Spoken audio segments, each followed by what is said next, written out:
friends, this is Jennifer Terri and welcome to another Philippine Travel Update. If you're not subscribed, please consider subscribing.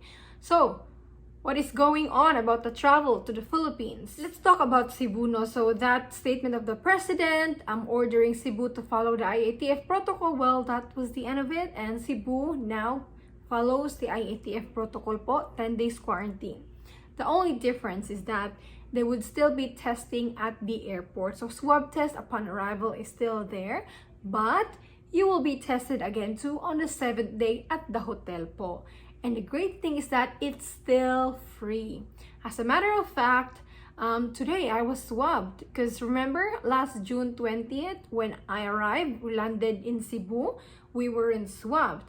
But today, randomly in the afternoon, I was just chilling and then there was a knock on the door and then, Mom, we're here for your swab test. Huh? So I wasn't prepared, but anyways, let me show you a small clip. Ito sila, I didn't expect. Okay. Dito na, okay na din ko? Ay, Oo, pwede. murag na. Okay. Ayun ang hagap na nga. Balik. Anak. Nga, gamay ka. Ayun din ko ha. Okay. Okay. Go, go, go. Wala na, okay na, okay na. Anong masasabi mo sa swab mo, ma'am? Charot. Thank you, salamat ha.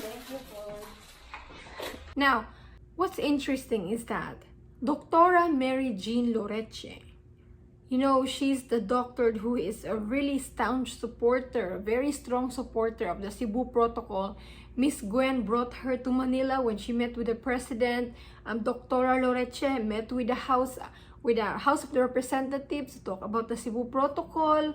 Well, the other day they issued a gag order on her to stop talking about Cebu protocol, and then this week they announced that she will no longer be the Department of Health Region 7 spokesperson. Wow, tinanggal po siya sa posisyon niya. And they even said that Dr. Loreche voluntarily inhibited herself. Voluntary daw. If you also watch the House of the Representatives hearing about the protocols, Dr. Loreche quoted as saying, "Let us not put in all of these stringent and suffocating rules because we are afraid to think outside of the box." Fact, one of the provisions that we have in our protocols for OFWs and even returning overseas Filipinos is actually for those that are fully vaccinated. We have our guidances wherein it says there that they present their certification for their vaccination. Number 2, or their vaccination cards. There were provisions there for fully vaccinated. And our suggestion and recommendation actually is we honor their vaccination histories already. And if they're fully vaccinated, we actually allow them, less than 7 days of quarantine, especially if they still test negative by PCR. We recognize the need for us to understand that there has to be some difference between those who are not vaccinated and those that are fully vaccinated. What is the purpose of having a vaccination program if there is no difference at all when we are treating them when they arrive here in the country? Thank you, Mr. Chair. So it's such a shame that we lost that medical expert who is actually open to other ways to deal the matter about quarantine. No? Nakakalungkot na balita yan. Very nakakalungkot. We support Dr. Loreche, no? We really support her. Sana siya na lang ang DOH secretary.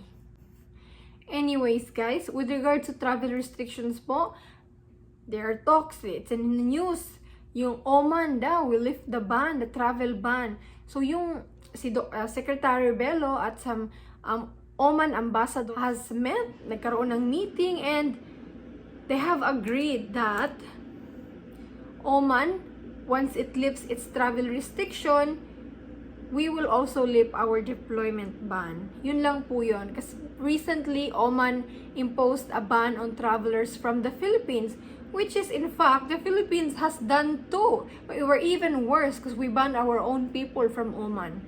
Anyways, Secretary Bello reacted on that. Parang childish, sinabi niya, oh, bakit ginawang ban ng OFW? E di mag-ban din tayo kung ayaw nyo sa amin. Ay, parang ang babaw naman. Mahiya naman tayo sa Oman. Mismo nga yung mga kababayan natin sa Oman, binan natin. But the ban on Filipinos po from Oman, nandyan pa rin po. Sana naman, ito yung pag-reakan ni Secretary Bello na mismong Filipino ay ban. Sana yun yung talagang aksyonan niya. So, 1 week na lang po bago matapos yung travel restrictions in the 7 countries. Our Filipinos abroad, OFWs from the 7 countries are really pleading for our government to please lift the restriction, let them come home. It's really sad, guys.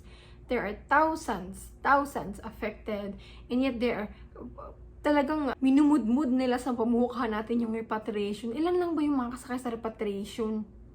Tapos they are reasoning pa, oh, because we have a travel cap, wala masyadong repatriation, ito lang yung kaya. Ay, naku. Kaya nga, i-lift nyo na yung ban. Majority of our kababayans may ticket na. Now, there was a study based in the UK think tank, and they believe that the Philippines will be one of the last countries in Asia to achieve herd immunity. Herd immunity po means there's enough percentage, 70% of our population is already fully vaccinated. It means we can go back to normal. Like, tingnan nyo mga Amerika, wala na silang restriction. That's because halos na-achieve na nila ang herd immunity. So, yan din po yung goal natin para makabalik tayo sa normal. So, the status right now is that the Philippines has received a first dose is 5.81% of the population, and those who are fully vaccinated is at 1.98%. So, with this rate, the Philippines will achieve herd immunity on February 2023 po. Matagal pa. Grabe ang tagal pa. 1.6 years pa. Pero good news naman, because we have received a lot of vaccines this month, the vaccination rate is at new all-time high. Last June 21, we recorded the highest vaccination rate at 220,861 doses administered in one day. So, pump it up, vaccines. Pa-vaccines na kayo, guys. Ako, nagpa-vaccines na din ako. It's our protection po. Mas nakakatakot po yung coronavirus. Now, when it comes to face shield, remember the president had a statement na, oh, face shield will only be required in the hospital. And then we had this IATF meeting and sinabi na naman na, oh, back to normal, kailangan pa lang face shield. Well, the Senate is not happy with that, and they have called a hearing with regards to this face shield. There be a Senate resolution number 757. This was issued by Senate President Tito Soto. And they will talk about the scientific studies of the health experts. Why the effectivity of this face shield kuno. Remember that they cited a study about the effectivity of face shield in a hospital setting. DOH, we challenge you. Show us a study that proves face shield is effective in a normal day-to-day life. Hindi po yung sa hospital. So that's the update, guys. The protocols is still the same. I'm going to be doing a Q&A video. If you have any questions, comment down below so I can put that in that video. Also, so the quarantine is still the same, guys. 10 days quarantine po. Manila, Cebu, Clark. For non-OFWs, don't forget to pre-book your quarantine for 9 nights. For those who were fully vaccinated in the Philippines, had their certification approved before departure sa BOQ, then when you go back to the Philippines, 7 days pre-book quarantine hotel po. Okay? So, thank you so much for watching, guys. Keep safe. God bless you all.